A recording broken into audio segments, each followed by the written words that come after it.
Welcome to story Munk.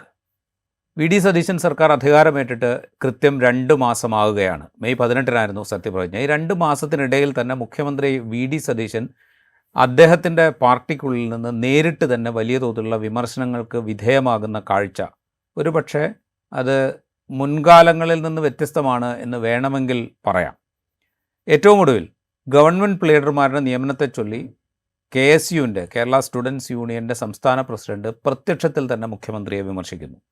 അതിന് തൊട്ടു മുമ്പ് സംസ്ഥാന തെരഞ്ഞെടുപ്പ് കമ്മീഷണറെ നിയമിച്ചതിനെ ചൊല്ലി കോൺഗ്രസിനുള്ളിൽ നിന്ന് തന്നെ മുഖ്യമന്ത്രിക്കെതിരെ വിമർശനം ഉയരുന്നു. അതുമായി ബന്ധപ്പെട്ട ചില കാര്യങ്ങൾ സംസാരിക്കുന്നതിന് വേണ്ടി മുഖ്യമന്ത്രിയുടെ സന്ദർശനാനുമതി തേടിയിട്ട് ലഭിച്ചില്ല എന്ന് KPCCയുടെ ഒരു ജനറൽ സെക്രട്ടറി PM നിയാസ് പരസ്യമായി തന്നെ പറയുന്നു. ഇതൊക്കെയായി ബന്ധപ്പെട്ട് ചാനൽ ചർച്ചകളിൽ പോലും കോൺഗ്രസ് പ്രതിനിധികൾ മുഖ്യമന്ത്രിയെ പ്രത്യക്ഷമായും പരോക്ഷമായും വിമർശിക്കുന്ന കാഴ്ച കാണുന്നു. കോൺഗ്രസിൻ്റെ മുൻകാല ചരിത്രം പരിശോധിച്ച് കഴിഞ്ഞാൽ കോൺഗ്രസ് എപ്പോഴും അവകാശപ്പെടുന്ന പോലെ തന്നെ ഇത് കൂടുതൽ ജനാധിപത്യമുള്ളൊരു പാർട്ടിയാണ്. അതുകൊണ്ട് തന്നെ വിമർശനങ്ങൾ പൊതുവേദിയിൽ ഉന്നയിക്കപ്പെടുന്നത് സ്വാഭാവികമാണ് എന്നൊക്കെ കോൺഗ്രസ് എക്കാലവും പറയാറുണ്ട്. കോൺഗ്രസിൻ്റെ മുഖ്യമന്ത്രിമാരെ മുൻകാലത്തും പരസ്യമായി വിമർശിച്ചിട്ടുണ്ട്.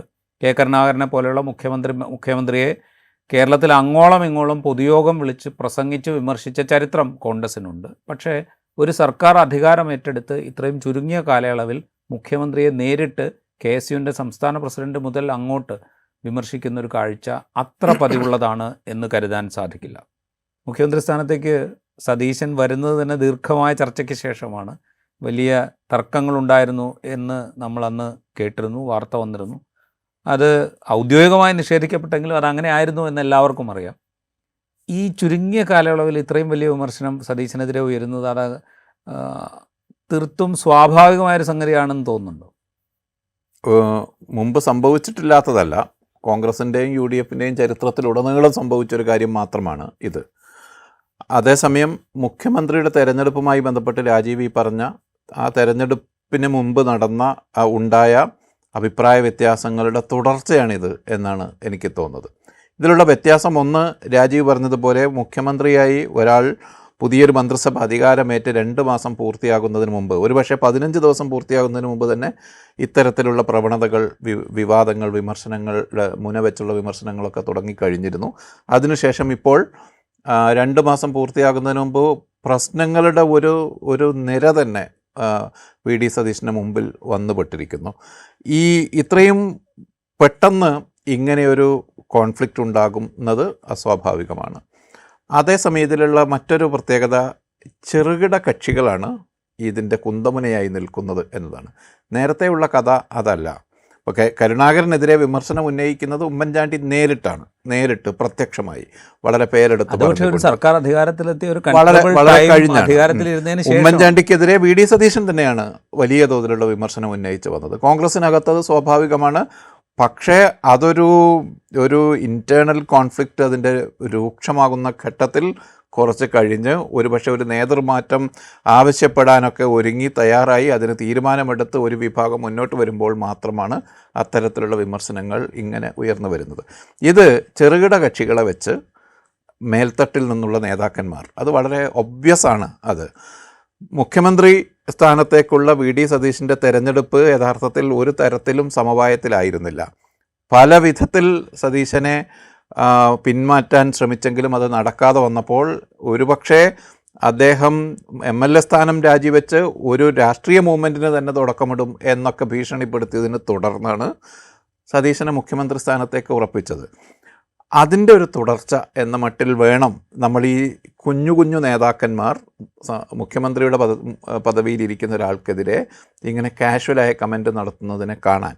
അത് ഒറ്റയ്ക്ക് കോൺഗ്രസിനകത്ത് ഒറ്റയ്ക്ക് ഒരു കാരണവശാലും ഇത്തരത്തിലുള്ള ചെറുകിട നേതാക്കൾ ഈ മുഖ്യമന്ത്രി സ്ഥാനം പോലുള്ള ഒരു സ്ഥാനത്തിനെതിരെ ഇങ്ങനെ കമൻ്റ് ഇടില്ല.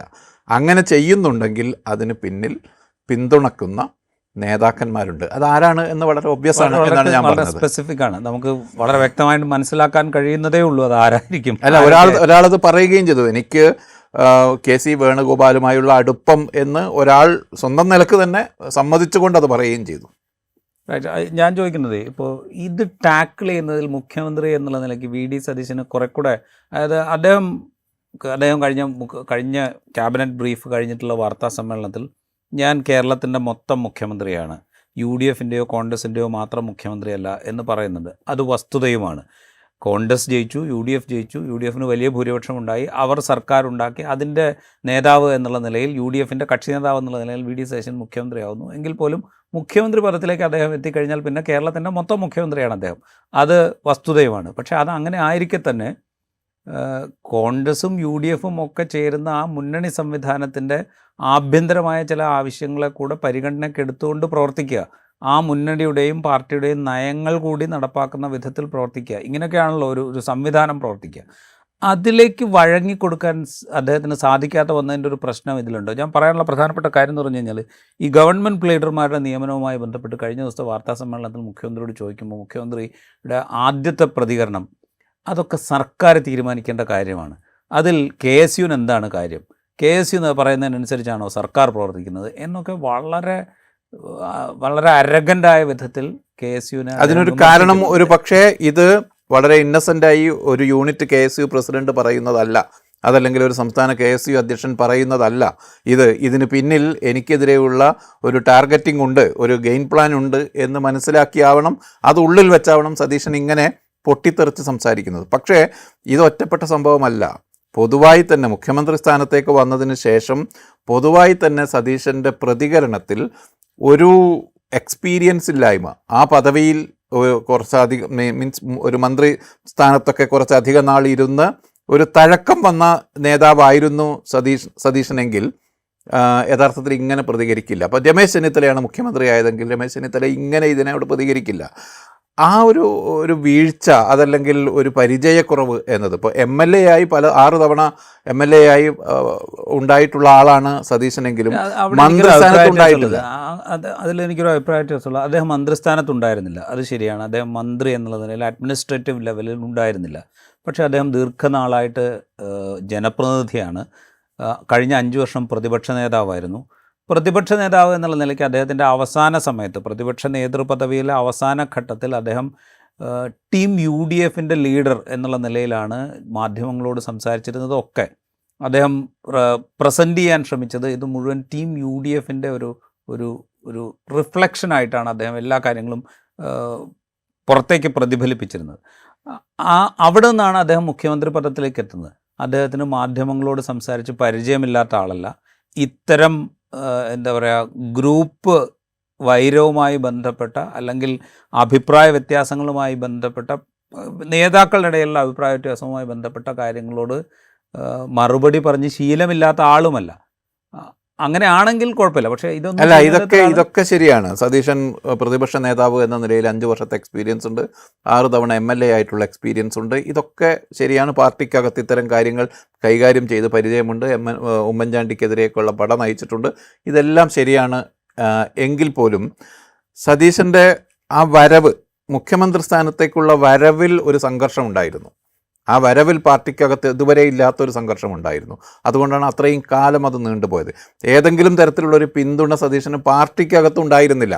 പാർട്ടിക്കകത്ത് 2 വലിയ വിഭാഗങ്ങൾ തിരിഞ്ഞ് അതിലൊരു വിഭാഗം മേധാവിത്വം നേടുക എന്നതാണല്ലോ സാധാരണഗതിയിൽ സംഭവിക്കുക.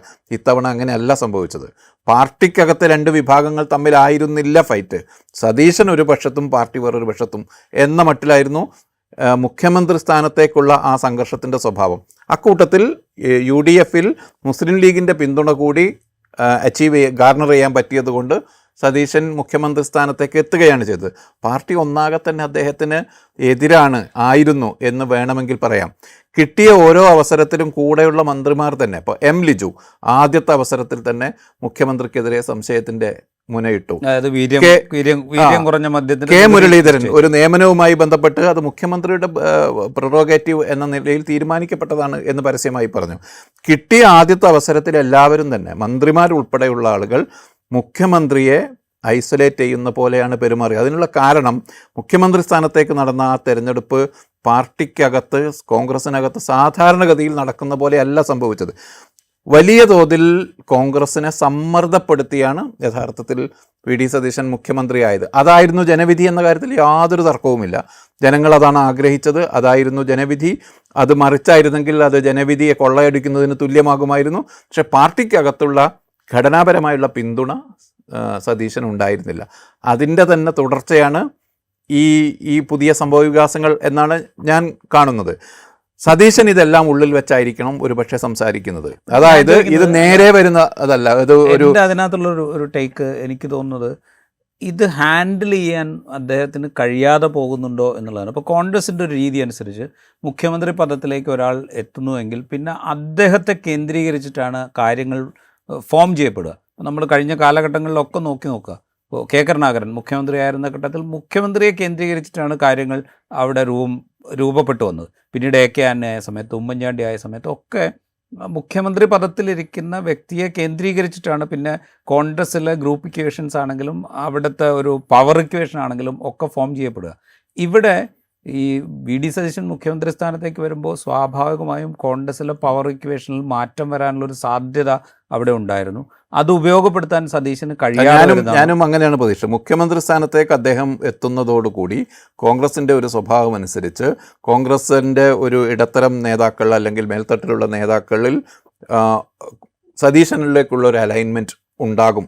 അങ്ങനെ സതീശൻ ഇത് പിടിക്കും. ഒരു പക്ഷേ KPCC അധ്യക്ഷനെ പോലും സതീശൻ തീരുമാനിക്കുന്ന വിധത്തിൽ പെട്ടെന്ന് തന്നെ നിയമനം നടത്തി അങ്ങനെ പിടിച്ചെടുക്കും എന്നായിരുന്നു വിചാരിച്ചത്. പക്ഷേ അത് അത്ര എളുപ്പമല്ല എന്നാണ് ഈ സംഭവവികാസങ്ങൾ തെളിയിക്കുന്നത്.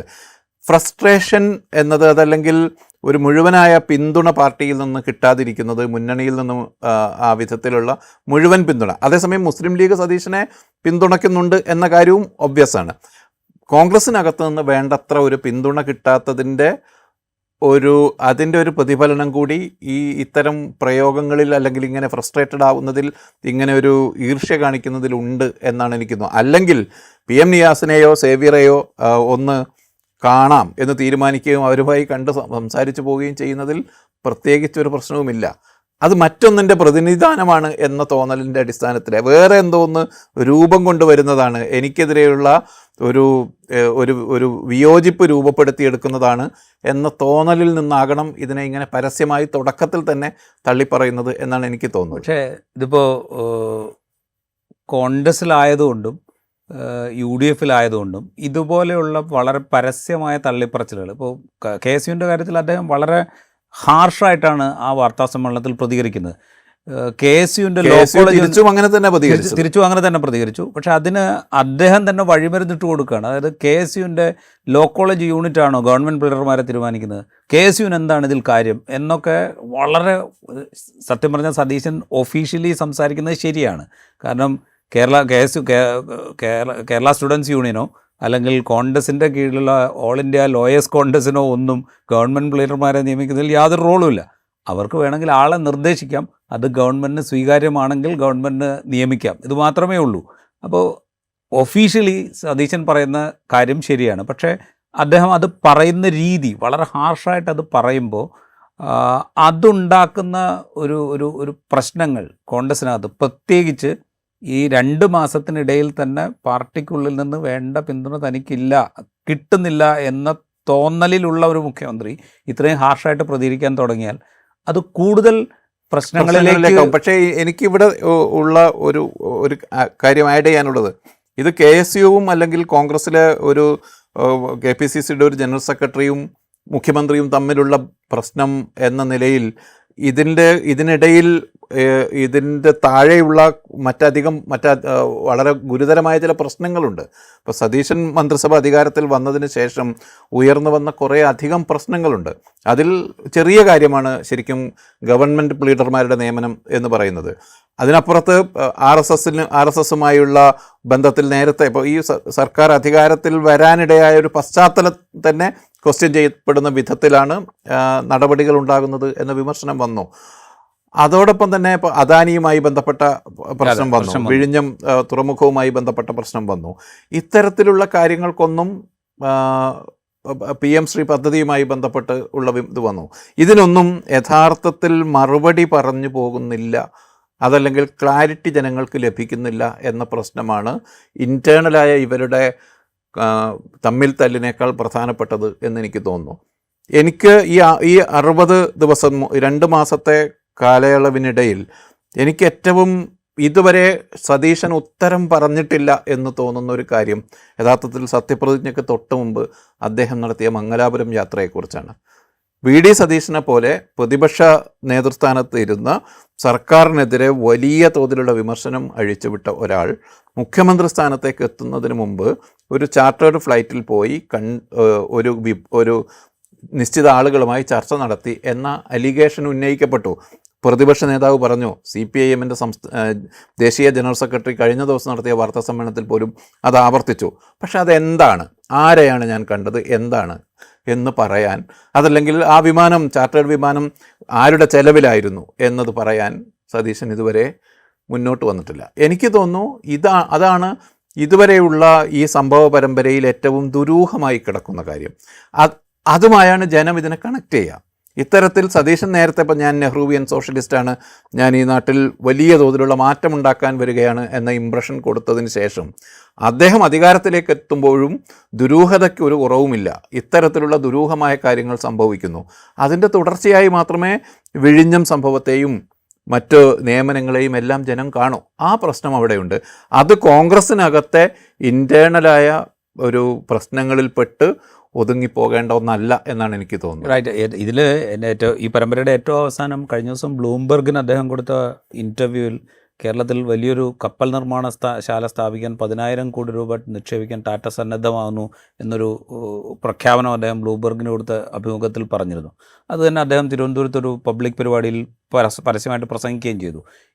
ഇന്ന് എക്കണോമിക് ടൈംസ് പ്രസിദ്ധീകരിച്ച വാർത്തയിൽ ടാറ്റ അങ്ങനെ ഒരു പദ്ധതിയെക്കുറിച്ച് ആലോചിച്ചിട്ട് പോലുമില്ല, അങ്ങനെ ഒരു കമ്മ്യൂണിക്കേഷൻ നടന്നിട്ടില്ല, അങ്ങനെ ഒരു ചർച്ച നടന്നിട്ടില്ല എന്നൊക്കെ ടാറ്റയുടെ ഉന്നത ആളുകളെ, സോഴ്സസിനെ കോട്ട് ചെയ്തുകൊണ്ട് എക്കണോമിക് ടൈംസ് ഒരു വാർത്ത പ്രസിദ്ധീകരിച്ചിട്ടുണ്ട്. ഞാൻ ചോദിക്കുന്നത്, ഈ പൊതുവിൽ അദ്ദേഹത്തിന് പ്രതിപക്ഷ നേതാവായിരിക്കെ അല്ലെങ്കിൽ മുഖ്യമന്ത്രി പദത്തിലേക്ക് എത്തുന്ന കാലത്തുണ്ടായിരുന്ന ഒരു പ്രതിച്ഛായയുടെ കാര്യത്തിലുണ്ടായ ഇടിവ് ഈ ചുരുങ്ങിയ കാലത്ത് കൊണ്ട് ഒരു വലിയ ഇടിവുണ്ടായി. കേരളത്തിൽ കോൺഗ്രസും UDFൻ്റെയും കാലത്ത് അധികാരത്തിലിരിക്കെ എപ്പോഴും മുഖ്യമന്ത്രിയുടെ പ്രതിച്ഛായയെക്കുറിച്ചുള്ള വാർത്തകൾ ഒരു ചെറിയൊരു കാലയളവിന് ശേഷം വലിയ തോതിൽ ഉണ്ടാകാറുണ്ട്. ഇപ്പോൾ 1991-96 കാലത്ത് കരുണാകരൻ്റെ പ്രതിച്ഛായയായിരുന്നു വലിയ ചർച്ചാ വിഷയം. ഈ 2 മാസം കൊണ്ട് തന്നെ ആ പ്രതിച്ഛായ നഷ്ടം സതീശൻ നേരിടുന്നുണ്ടോ? സതീശൻ വ്യക്തിപരമായി അത് നേരിടുന്നുണ്ട് എന്നാണ് എനിക്ക് തോന്നുന്നത്. എന്ന് മാത്രമല്ല, സതീശൻ അതിൽ വളരെ കൃത്യമായ മറുപടി പറഞ്ഞു പോകുന്നില്ല എന്നതാണ് എനിക്ക് തോന്നുന്ന കാര്യം.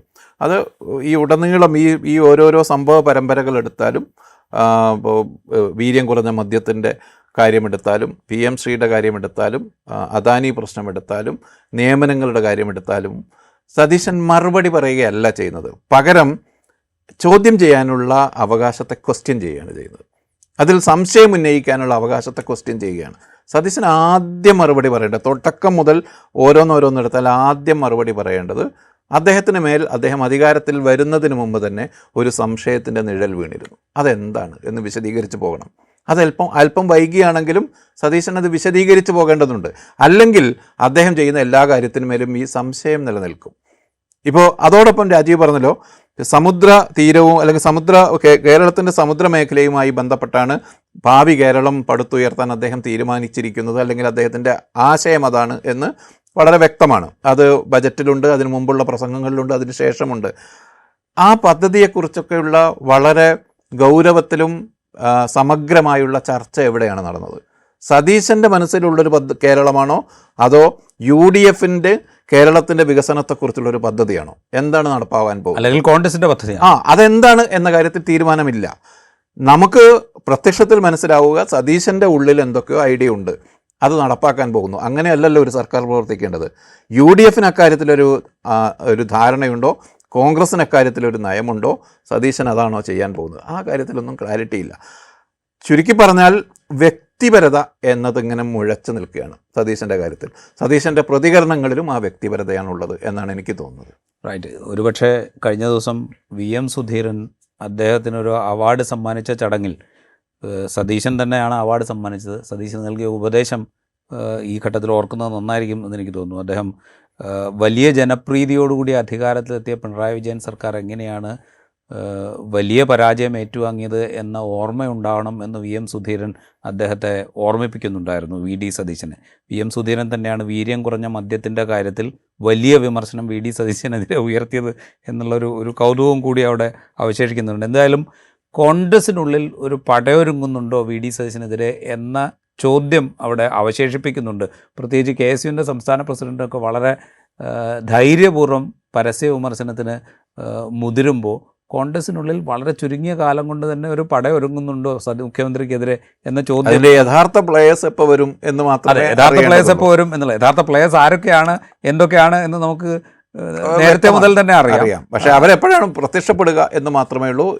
ഈ ഇപ്പോഴുള്ള ആളുകളെല്ലാം അതിന് മുന്നിൽ വരുന്ന എന്താ പറയുക, മുൻകൂട്ടി ഓടുന്ന ചില ആളുകളുണ്ടാവുമല്ലോ, അത് മാത്രമാണ് എന്നാണ് എനിക്ക് തോന്നുന്നത്. പാറ്റേണിലൊന്നും ഒരു വ്യത്യാസവും സംഭവിക്കാനില്ല. UDF അധികാരത്തിലിരിക്കുമ്പോൾ കോൺഗ്രസിൽ സംഭവിക്കേണ്ടത് തന്നെയാണ് സംഭവിക്കുന്നത്. അല്പം നേരത്തെയാണ് പ്ലേയേഴ്സ് കുറച്ച് ചെറിയ ആളുകളാണ് എന്നേ ഉള്ളൂ. റൈറ്റ്. എന്തായാലും മുഖ്യമന്ത്രി വി ഡി സതീശൻ അദ്ദേഹത്തിൻ്റെ തീരുമാനങ്ങളിൽ പ്രതിഷേധിക്കുന്ന കോൺഗ്രസിൻ്റെ വിദ്യാർത്ഥി സംഘടന അല്ലെങ്കിൽ കോൺഗ്രസിൻ്റെ വിവിധ തലങ്ങളിലുള്ള നേതാക്കൾ, അതിനോട് അദ്ദേഹം നടത്തുന്ന പ്രതികരണങ്ങൾ, ഇതൊക്കെ കോൺഗ്രസിനുള്ളിൽ ഒരുങ്ങുന്ന പടയുടെ തുടക്കമാണോ എന്ന സംശയം ഇതിനകം തന്നെ ഉയർന്നു കഴിഞ്ഞിട്ടുണ്ട്. ഈ എപ്പിസോഡ് ഇവിടെ പൂർത്തിയാവുന്നു. മറ്റു എപ്പിസോഡുമായി വീണ്ടും കാണാം.